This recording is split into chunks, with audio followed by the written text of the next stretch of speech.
November 18th, 1978, Jonestown, Guyana. The night air is thick, humid, suffocating. The flickering lanterns cast eerie shadows across the pavilion, where over 900 men, women, and children stand huddled together. Some whisper prayers, others stand in a trance-like silence. The jungle beyond them is alive with the hum of insects. But within the walls of Jonestown, only one voice matters. At the front, Jim Jones sits on his wooden throne, a microphone clenched in his hand. His dark sunglasses mask his bloodshot eyes, his face slick with sweat. His breath is heavy, labored. He leans forward, the microphone crackling, his voice cutting through the tension like a knife. "My children, my beloved, it's time." A ripple of unease spreads through the crowd. Mothers clutch their children closer. A few people glance around, looking for reassurance, but there is none. Jones tilts his head, as if reading their thoughts. "I know some of you are afraid. I can see it in your eyes. But let me ask you, would you rather let them take your babies? Would you rather see them tortured? Because that's what will happen. They are coming for us, for you." The murmurs grow louder. A young mother, Lisa, presses her son's head against her chest, whispering a prayer. Jones notices. His fingers tighten around the microphone. "Jim Jones," spoke sharply, commanding, "do not pray. There is no God that will save us now. I am your salvation. I have given you a paradise, and they want to take it from us." A loyal follower, Maria, steps forward, her hands trembling. Tears streak her face, but her voice is steady. "Father," she said, her face turned towards Jones, "must we do this? There are children." Jones slams his fist on the arm of his chair, his voice rising with a sudden fury. "Do you think they will spare the children? Do you?" He exhales sharply, forcing himself to regain composure. His voice softens, turning almost hypnotic. "We are making a stand. A final, beautiful stand. We are not dying. We are transcending, together."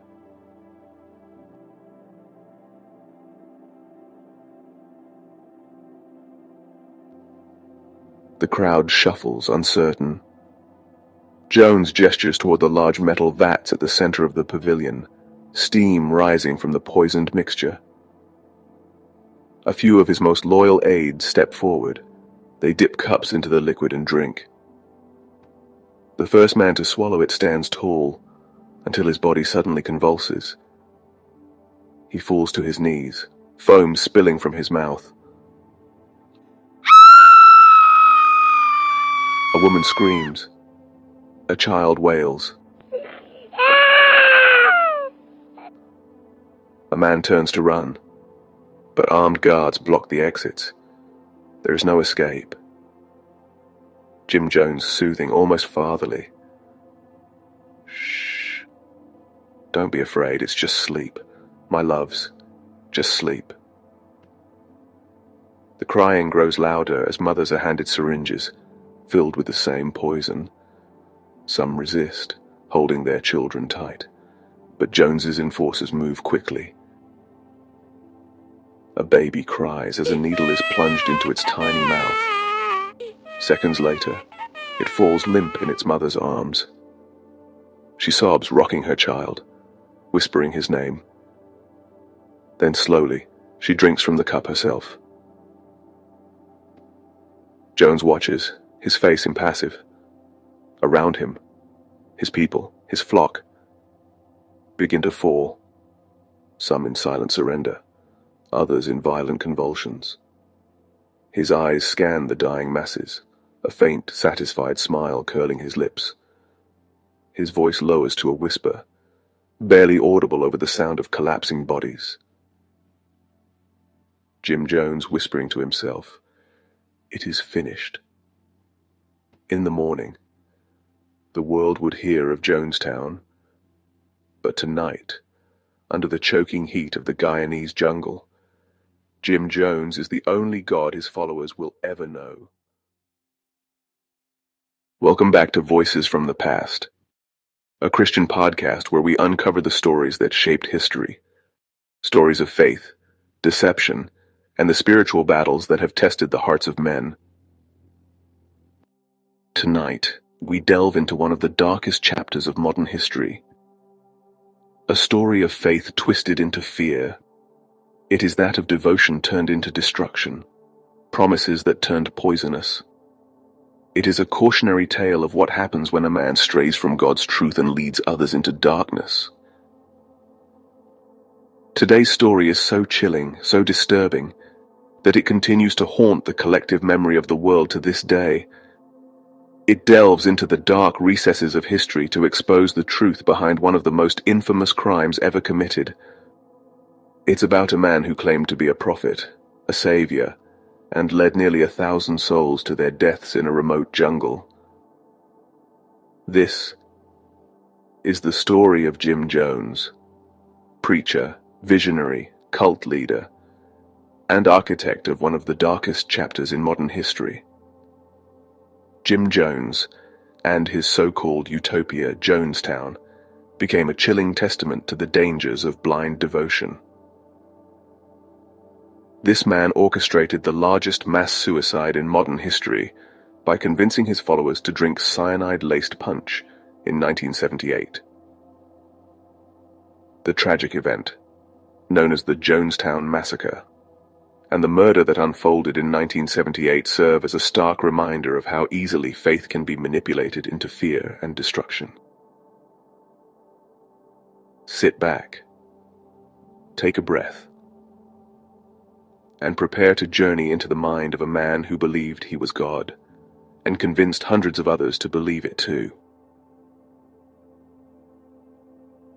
Jim Jones was born on May 13, 1931, in the small rural town of Crete, Indiana, a place so quiet you could hear the wind rustling through the cornfields at night. His father, James Thurman Jones, was a veteran of World War I. He had been gassed during the war, the poison searing his lungs and leaving him with permanent breathing problems. Jim's father could hardly work, relying on a meager military pension that was barely enough to keep the family afloat. His mother, Lynetta Putnam, was tough, fiercely independent, but bitterness clung to her like a shadow. She often spoke of fate, of how Jim was special, destined for something greater. But young Jim's childhood was not easy. Poverty clung to the Jones family like a cold fog. Their house was barely standing. Cracks in the walls let the winter wind whistle through at night. Jim's father sat listlessly on the porch, coughing into his hands. His mother worked tirelessly to keep food on the table. Jim was left alone, a lot. And so he turned to the only thing he could control: religion. Even as a child, Jim was different. While other boys played baseball or chased each other through the fields, Jim sat under a tree with a Bible on his lap. He didn't just read it, he devoured it. Page after page, word after word.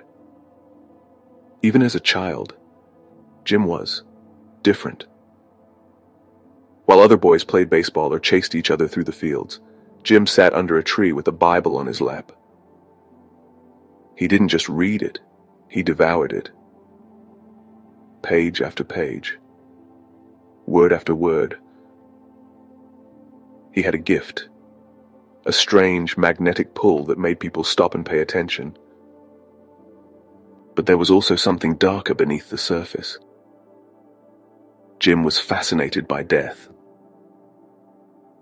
He would hold funerals for dead animals, birds, cats, even roadkill, and deliver emotional sermons over their tiny bodies. Sometimes he would kill the animals himself, just to see what it felt like to hold life and death in his hands. By the time Jim was in his teens, his obsession with faith had evolved into something more powerful.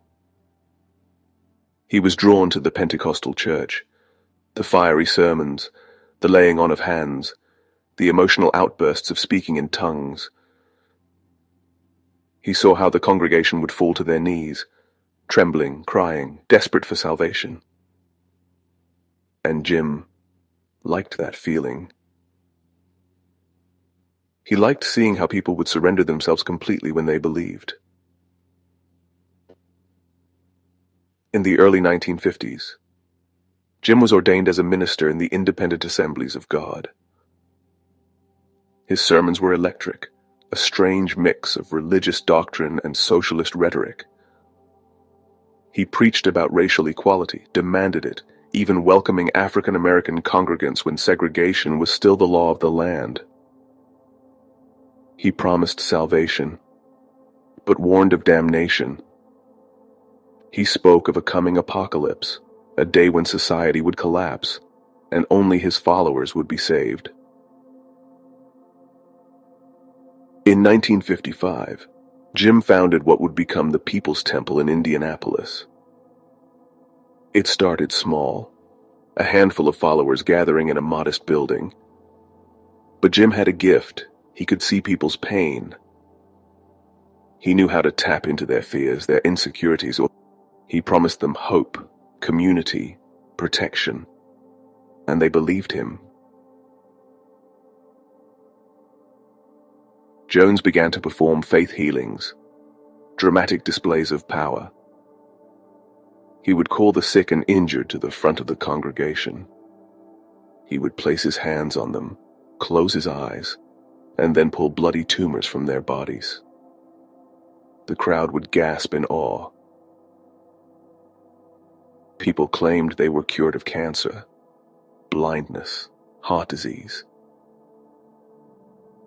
What they didn't know was that the tumors were nothing more than pieces of chicken guts Jim had hidden beforehand. But it didn't matter. The people wanted to believe, needed to believe. Jim's influence grew, fast. By the mid-1960s, the People's Temple had hundreds of members. Then came the move to California.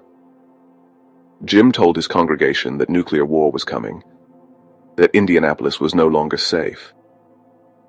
And then in 1965, the temple relocated to San Francisco. There, Jim embedded himself in the political scene. He rubbed elbows with the city's elite, politicians, activists, even celebrities. He campaigned for civil rights. He fought for affordable housing. He made powerful friends and made sure they owed him favors. But behind the scenes, Jones's paranoia was growing. He spoke of government plots, of CIA spies infiltrating the temple. He claimed the FBI was watching him, listening to his phone calls. He told his followers that if they left, they would be hunted down. In 1977, Jim led his followers, nearly 1,000 of them, to the remote jungles of Guyana. He called it Jonestown, a socialist utopia, free from the corruption of American society. His followers worked the land, lived communally, but Jones controlled everything. Food was rationed. Medicine was scarce. Armed guards patrolled the perimeter, preventing anyone from leaving. Jones began broadcasting sermons over loudspeakers day and night. His voice would echo through the humid jungle air. The end is near. Stay vigilant. I am your only salvation. Jones was becoming increasingly unstable, slurring his words, rambling incoherently. He was using drugs constantly, a cocktail of amphetamines and sedatives. He claimed that death was not the end but the beginning of a new life. He told his followers that if the government tried to stop them, they would have to choose death over capture. He called it revolutionary suicide.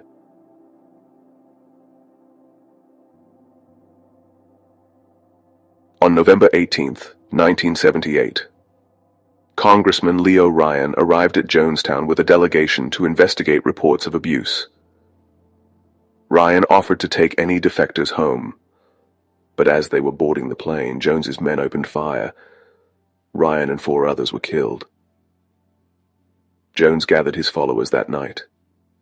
He stood before them, calm, serene. "It's time," he said. Large vats of cyanide-laced flavor aid were prepared. Mothers gave it to their children first. Some were forced. Those who resisted were held down. Over 900 men, women, and children died that night. Jim Jones sat on his throne, watched the bodies pile up, and then put a bullet in his own head. When authorities arrived, they found a sea of bodies. Some lay clutching each other. Children's bodies lay cradled in their mothers' arms. Cups and syringes were scattered across the ground. The smell of death hung in the humid air. Jones had promised salvation. Instead, he delivered death. Jim Jones wanted to be God. And in the end, he led nearly 1,000 souls into the darkness. His legacy became a chilling testament to the dangers of unchecked power and manipulation. The Jonestown tragedy remains a haunting reminder of how vulnerable individuals can be swayed by charismatic leaders, leading to catastrophic consequences. A stark warning about the potential for manipulation and control in cult-like environments. It underscores the importance of critical thinking and vigilance in the face of charismatic but dangerous leaders. Thank you for listening. And remember, not every prophet leads to salvation. Some lead you straight into the abyss.